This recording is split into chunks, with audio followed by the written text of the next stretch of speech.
إن الحمد لله نحمده ونستعينه ونستغفره ونعوذ بالله من شرور أنفسنا وسيئات أعمالنا من يهده الله فلا مضل له ومن يضلل فلا هادي له وأشهد أن لا إله إلا الله وحده لا شريك له وأشهد أن محمدا عبده ورسوله يا أيها الذين آمنوا اتقوا الله حق تقاته ولا تموتن إلا وأنتم مسلمون يا أيها الناس اتقوا ربكم الذي خلقكم من نفس واحدة وخلق منها زوجها وبث منهما رجالا كثيرا ونساء واتقوا الله الذي تساءلون به والأرحام إن الله كان عليكم رقيبا يا أيها الذين آمنوا اتقوا الله وقولوا قولا سديدا يصلح لكم أعمالكم ويغفر لكم ذنوبكم ومن يطع الله ورسوله فقد فاز فوزا عظيما أما بعد فإن أصدق الكلام كلام الله وأحسن الهدي هدي محمد صلى الله عليه وسلم وشر الأمور محدثاتها وكل محدثة بدعة وكل بدعة ضلالة وكل ضلالة في النار وبعد. Indeed, brothers and sisters, we have previously discussed some of the qawaid and the principles of the methodology of Ahlul Sunnati wal Jama'ah. Ahlul Sunnah, they have a manhaj, they have a methodology, a clear path that they traverse upon and that they understand the deen by way of. And that which is related to their methodology is an affair that returns back to one of the greatest of the usul, or one of the greatest of their fundamentals. And that is that which is related to al-i'tilaf wa wahdat al-kalima. The affair of them being united, of them being together, and their word being one. And the many misunderstandings that have crept into this affair. Indeed, the amr, brothers and sisters, is as Allah subhanahu wa ta'ala has said and has commanded the believers, وَاعْتَسِمُوا بِحَبْلِ اللَّهِ جَمِيعًا وَلَا تَفَرَّقُوا. Cling to the rope of Allah subhanahu wa ta'ala together and do not be divided. Allah Azza wa Jal has commanded the mu'mineen with this i'tisam and with clinging to the rope of Allah subhanahu wa ta'ala. And thus Ahlul Sunnah, they understand that this is from the greatest of their principles, from the greatest of their qawaid, and thus they manifest it and they fight against anything that opposes this. And thus, from their principles is that amrahum shura bainahum, is that their affair is one of consultation between themselves. Ahlul Sunnah, in the affairs of the deen and in the affairs of their da'wah, they are upon shura. That is that they consult. Just as the Messenger sallallahu alaihi wasallam, he used to consult with his companions. فَاعْفُ عَنْهُمْ وَاسْتَغْفِرْ لَهُمْ وَشَاوِرْهُمْ فِي الْأَمْرِ فَإِذَا عَزَمْتَ فَتَوَكَّلْ عَلَى اللَّهِ. Allah Azza wa Jal has commanded the Messenger sallallahu alaihi wasallam, pardon them, seek forgiveness for them, وَشَاوِرْهُمْ فِي الْأَمْرِ, and consult with them in the affairs. And thus the Messenger sallallahu alaihi wasallam, he used to consult with his companions, though he was the Messenger of Allah. And it would have been sufficient that Allah subhanahu wa ta'ala revealed to him that which dictates and that which makes clear any particular affair. But no doubt, this sunnah was one that was laid down. This sunnah was one that was established by Allah subhanahu wa ta'ala and conveyed by his messenger sallallahu alaihi wasallam, that of shura. And thus Ahlul Sunnah, they consult between themselves. They are not individuals seeking, each individual among them, seeking leadership, seeking to be one step ahead of his brother, seeking to be the one who yushar wa alayhi bil banan, that the fingers point towards him and he is the reference point. La. Ahlul Sunnah, each and every one of them strive together to be a jama'ah, to be upon one word, upon one statement, upon one position. And up until this very day, we see that our ulama, al-ajillah, that they consult one with another. That our ulama, before they release a book, from them, many of them, they will send that book to a number of other scholars, that they may look at it, that they may refer to it, that they may reference it, that they may agree with that which is within it, or make clear their disagreements to whatever issue is present within that. And thus our scholars, they continue to do so up until this very day. Whenever there is an issue concerning fatwa, similarly, our scholars, they return one to another, consulting with each other. And thus their affair is united. And this is from the greater picture of this affair of being together and being united. Just as we find the amr and the command to be obedient to our ruler, this is part and parcel of being in jama'ah, of being united, of being together. It is not pandering to the ruler and to the leader. Rather, it returns back, ayyuhal ikhwah, to this affair of wahdatil kalima. Ahlus sunnah utilize all of those affairs that Allah Azza wa Jal has commanded us with, and we maintain them. Those things that lead to our unity, those things that lead to us being in jama'ah, those things that lead to us being unified. And so the scholars, they will call to uniting and obeying the ruler, since this has in it wahdatul kalima, joining our ranks. They will fight against the appearance of groups and parties and jama'at and inshiqaqat and splitting away from the main body and from the main jama'ah, because this is part and parcel of that which we have been commanded with, from clinging to the rope of Allah Azza wa Jal together. And thus we learn the deen of Allah Azza wa Jal as-sahih, the correct deen of Allah. We understand the aqeedah al-islamiyya, salafiyya, as-sahiha. We understand that, we learn it, we study it, we teach it, we spread it among ourselves, and we unite our hearts upon it, since that is where our unity lies. And thus the affair, brothers and sisters, of their jama'ah revolves around this shura, revolves around this mutual consultation that they have among themselves. The Sahaba Ridwanullahi alayhim, we saw that likewise being the case.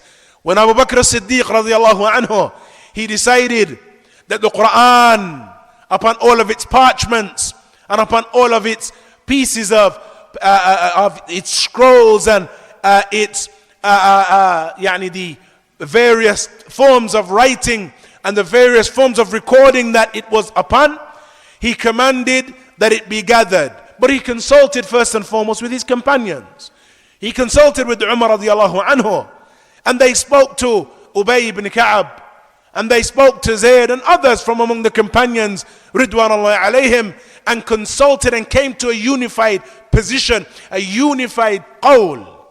And that, no doubt, brothers and sisters, is a sunnah that has been left for this ummah. And thus the manhaj of Ahlus Sunnati wal Jama'ah, to this very day, we find Ahlus Sunnah uniting upon this affair of their amr and their affair being shura baynahum.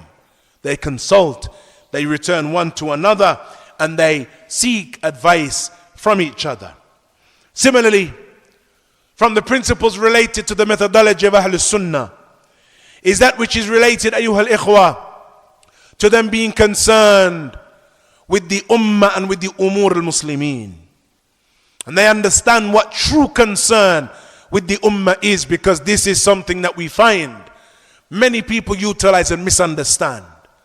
Many people scream about and shout about, but in actuality that which they call to is the very thing that has led to the disunity and to the splitting of the ummah. And thus the concern that Ahlul Sunnah have for the ummah al-Islamiyya, the concern that Ahlul Sunnah have for the Muslimun, returns back to the likes of the statement of Allah Azza wa Jal, statement of the Messenger sallallahu alaihi wasallam, as it relates to the believers, that the mu'mineen, the Prophet sallam, he said, fi ta'atufihim, fi tarahumihim, wa ta'atufihim, as it relates to them being or having love for one another and them having mutual affection one for each other. كمثل جسد الواحد, is like one body. إذا اشتكى منه عضو, if one limb is in pain and feels harm, then the rest of the limbs, they call out or they find sleeplessness and fever. And thus the scholars of Ahlul Sunnah, they understand that the likes of these ahadith, they establish the importance of concerning themselves with the affairs of the Muslimin. But what does that mean? What does it mean to be concerned with the affairs of the Muslimin? The ulama, ayyuha al-ikhwa, they look at the affair of this ummah just as a doctor looks upon his patient. When that patient comes to him and he is ill, when that patient comes to him and he is sick, he doesn't prescribe for him a temporary fix. He seeks that which will heal and cure him completely. And he understands that though that individual, he himself may not recognize his own illness, I as a doctor, I as a specialist, I am acquainted and I am aware of what will cure him.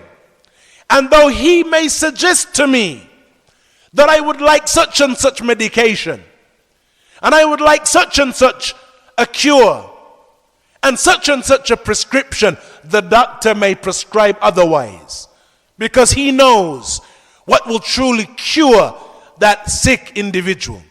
Similarly, Ahlul Ilm, when they prescribe for this ummah, they do not prescribe based upon emotion and based upon raddat fi'l, being reactionary to situations that may occur. Their prescription, brothers and sisters, is that which will cure the ailments of this ummah. And thus, we find, for example, the scholars, they say, as it relates to the rectification of the ummah, while individuals call for the khilafah, and others call for jihad, and call for fighting against the kuffar and the mu'taddeen, here we find our scholars, they recommend for this ummah a return to ilm, a return to knowledge, a return to righteous action, a return to studying and understanding the aqeedah, the removal of bid'ah, the removal of the various manifestations of shirk that are present in almost all of the lands of the Muslimin. Qubur that are worshipped, graves that are worshipped, individuals that people turn to and ask and seek from them as they should seek from Allah Azza wa Jal. Kufr and shirk manifest in and among our ranks. Ma'asiyah, sin in all of its form, manifest among the Muslims. And thus the scholars, brothers and sisters, they prescribe that which will cure this ummah. And they know that these many calls, the call to the khilafah, the call to revolting against the ruler, the various springs that we have heard and we have seen manifest that have led to nothing but kharab, nothing but destruction, and nothing but an increase in the evil and increase in death and bloodshed, and the Muslimun being displaced from their lands and from their homes. The scholars, brothers and sisters, they prescribe and they understand that these calls are nothing but plasters that are placed upon wounds that require surgery. When that individual enters the surgery of that doctor with serious third-degree burns, he does not prescribe for him a band-aid. When that individual enters his surgery and he's bleeding profusely, he does not prescribe for him a light bandage and sends him away. Rather, that doctor understands that the affair is serious, and that if real surgery does not take place, that individual may well die. And that is then what the scholars, they prescribe. And when that true prescription, correct prescription occurs, the jahil and the ignorant one, He says, oh, this is more of the same. Oh, this is, and these are the fatwa of scholars for dollars. Oh, these are the verdicts that are given by cowards. Oh, these are verdicts and these are statements and fatwa that are given by people who have nothing but love and pander to the kuffar. That is because, ya miskeen, ant jahil. The ignorance that you are upon causes you to be blinded in relation to the true tashkhis and the true determination of the true problem. And thus our scholars, brothers and sisters, they prescribe the likes of a tasfiyah, wa tarbiyah, purifying this ummah from the various things, the various accretions that have crept into the deen of Allah Azza wa Jal. Removing from it those evil, removing from it those additions, removing from the deen that which is not from it, and then nurturing the Muslimun upon that deen as sahih. This is the true approach of our scholars, ayyuhal ikhwa, and this is truly having concern for the affairs of the Muslimin. And it is not putting a band-aid upon a wound that requires surgery. And so what then do we understand from this statement? That Ahlul Sunnah are concerned with the affairs of the Muslimin. Their concern, brothers and sisters, necessitates true diagnosis of an affair, of their affairs, and giving them that which they truly or will truly rectify them and truly cure them. Similarly, brothers and sisters, from the principles related to our methodology is after we see the many texts and the many statements, whether from the Sahaba, whether from the latter-day scholars, the many nusus that have occurred concerning being united, they understand that it is possible that they will disagree. And this ikhtilaf and this differing that occurs among them is not necessarily differing that they intend. Each and every one of these scholars strives to come to that which is correct. But when they differ, their difference occurs and returns back to a number of reasons. Perhaps one of them sees a narration to be authentic, the other doesn't. Perhaps one of them sees that the hadith, though it is authentic, it indicates a particular thing, while another sees and thinks that it indicates something else. And thus they differ while striving to come to that which is correct. When they differ, that from the principles of Ahlul Sunnah is having and understanding the adab of khilaf. Understanding that differing and with it, differing, it occurs, and with it there are adab. There are mannerisms that we should maintain. Mannerisms that we cling to when we differ one with another. And those mannerisms the scholars have made crystal clear. And from the greatest of those mannerisms, brothers and sisters, is that we understand the types of khilaf, the types of differing. We've mentioned previously that differing is of types. From that differing is ikhtilaf at-tanawwu', the differing that occurs based upon difference that is present within the text. And so one scholar holds on to one body of text, another holds on to another body of text, and their positions differ on the basis of the fact that they hold onto different texts.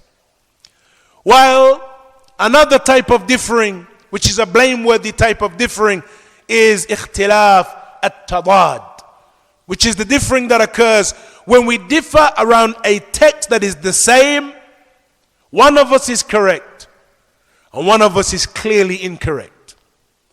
And the one that is upon batil and the one that has fallen into error, that error is corrected, that error is rectified, and the one who has fallen into it, he corrects himself. And if he does not correct himself, then he is corrected, because the haqq and the truth is more beloved to us than any individual that walks upon the face of the earth. And making the truth clear to the Muslimun is the priority of our scholars.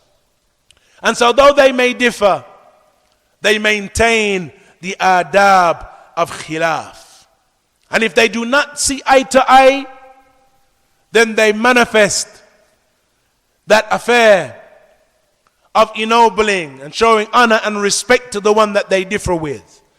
If the differing is not the type of differing wherein one individual is clearly upon batil, clearly upon falsehood.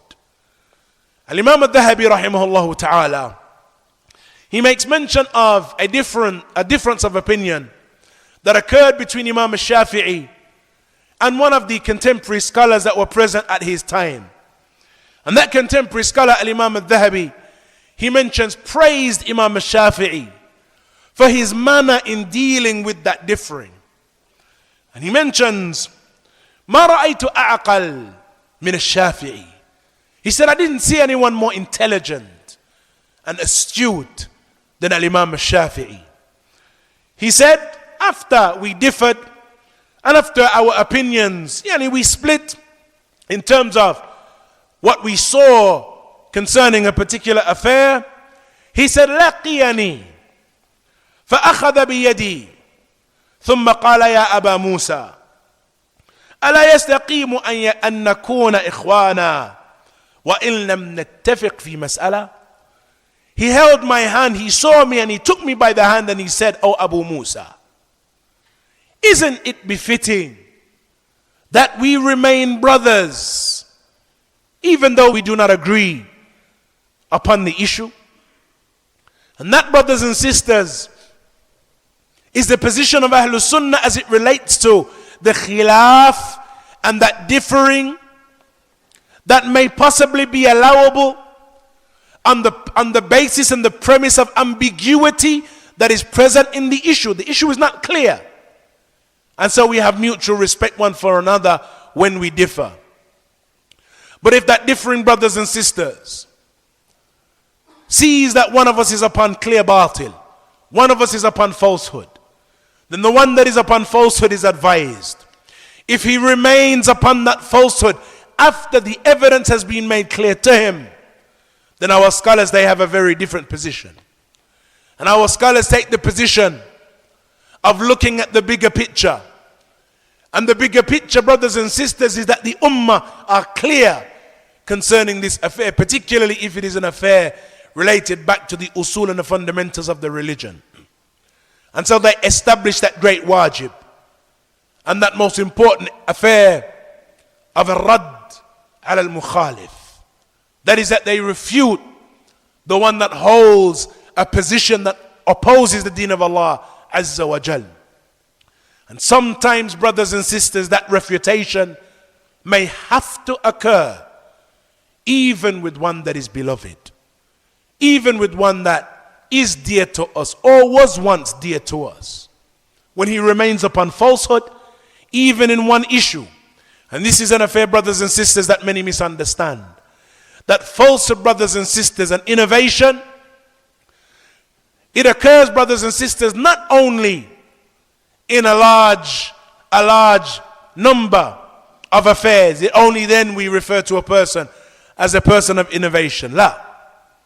On occasions, it may be one mukhalafa, one opposition to that which the Salaf of this ummah were united upon, and that may be sufficient to refer to a person as a person of innovation if he does not return to the haqq. And that was the case as it relates to all of the earlier groups that appeared within Islam. The Khawarij, they opposed in one issue of the deen. The Shia, they opposed the companions in one issue of the deen. And on the basis of that one opposition, they were referred to as Shia. They later became worse and worse. And many other affairs of innovation were added to their portfolio of falsehood. But when the Sahaba and when the Salaf and the earlier companions, they referred to them as Shia and as people of innovation, Initially, it was on the basis of one innovation.